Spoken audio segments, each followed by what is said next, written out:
Deus criou macho e fêmea. Deus criou Adão e Eva. A Bíblia diz que o homem deve deixar o seu pai e a sua mãe e unir-se à sua mulher. A Bíblia também diz que com o homem não devemos nos deitar assim como se mulher fosse.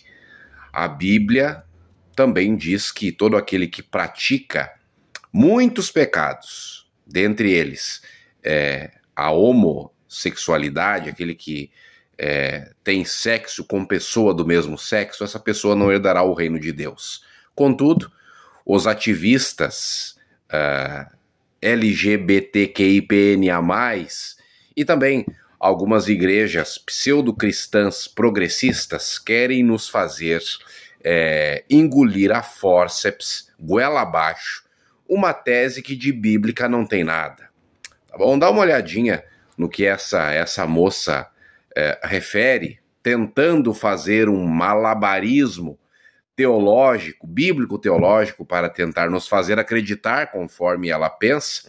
Olha o que ela diz e olha o que o professor Leandro Quadros ele dá como resposta. Preste atenção.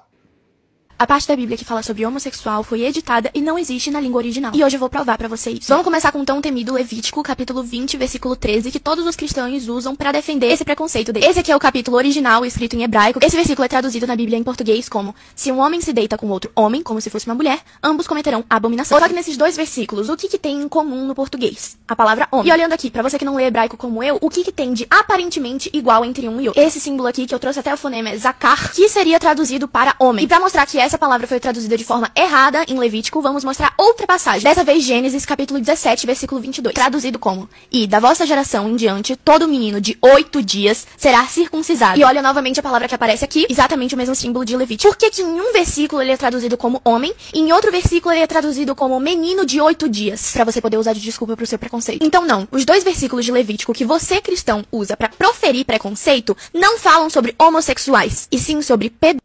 Porque se a gente traduzir da forma correta, o versículo ficaria: se um homem se deitar com um menino como se fosse mulher, é abominação. Uma prova óbvia, sem rodeios, bem direta, é no próprio versículo de Levítico. Novamente, esse é o versículo. Se o versículo é traduzido como homem que se deita com outro homem, por que a palavra que nós traduzimos como homem não se repete anteriormente? Não era pra ser a mesma tradução? Homem e homem? Essa moça está equivocada e eu vou te provar isso agora. Fique até o fim e compartilhe esse vídeo com quem busca a verdade com sinceridade. Número 1. Quando um cristão diz que a prática homossexual é pecado, ele também reconhece que o sexo heterossexual praticado fora dos padrões bíblicos também é um pecado. Romanos 3:23 diz que todos pecaram e carecem da glória de Deus, ou seja, ninguém é melhor do que ninguém. Todos, heterossexuais e homossexuais, estão no mesmo barco e precisam desesperadamente da graça de Jesus. Número 2. Não é questão de preconceito, é questão de fidelidade à Bíblia. Porque em 1 Coríntios 4:6 é dito que o cristão não deve ir além do que está escrito no texto bíblico. Portanto, ser honesto com o texto bíblico não é ter ódio, não é ter preconceito, é ter coerência lógica. Terceiro, a base do ensinamento bíblico sobre homossexualidade não começa em Levítico, como ela alegou. Começa em Gênesis capítulos 1 e 2, quando Deus cria o homem e mulher e os une numa relação de amor, prazer e de procriação. Esse é o modelo estabelecido por Deus. E qualquer relação, seja hétero ou homossexual, que fuja do padrão de Gênesis 1 e 2 é resultado da distorção causada pelo pecado. E quarto ponto, sobre o argumento dela de que a palavra hebraica zakar em Levítico 18:22 deveria ser traduzida por menino e não por homem, isso não se sustenta. O termo zakar, de acordo com o léxico de Strong, que é um dicionário especializado, aparece 82 vezes no Antigo Testamento e significa macho ou masculino. E em Gênesis 1:27 o mesmo termo aparece.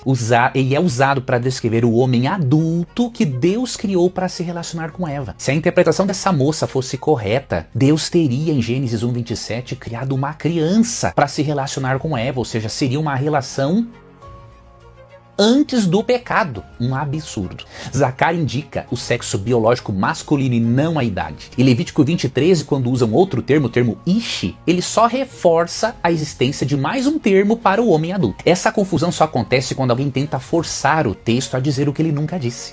Se você está lutando com desejos homossexuais ou quer ajudar alguém de sua família com amor e verdade, vou deixar aqui na legenda, na descrição do vídeo, o acesso a um ministério chamado Amizades Verdadeiras.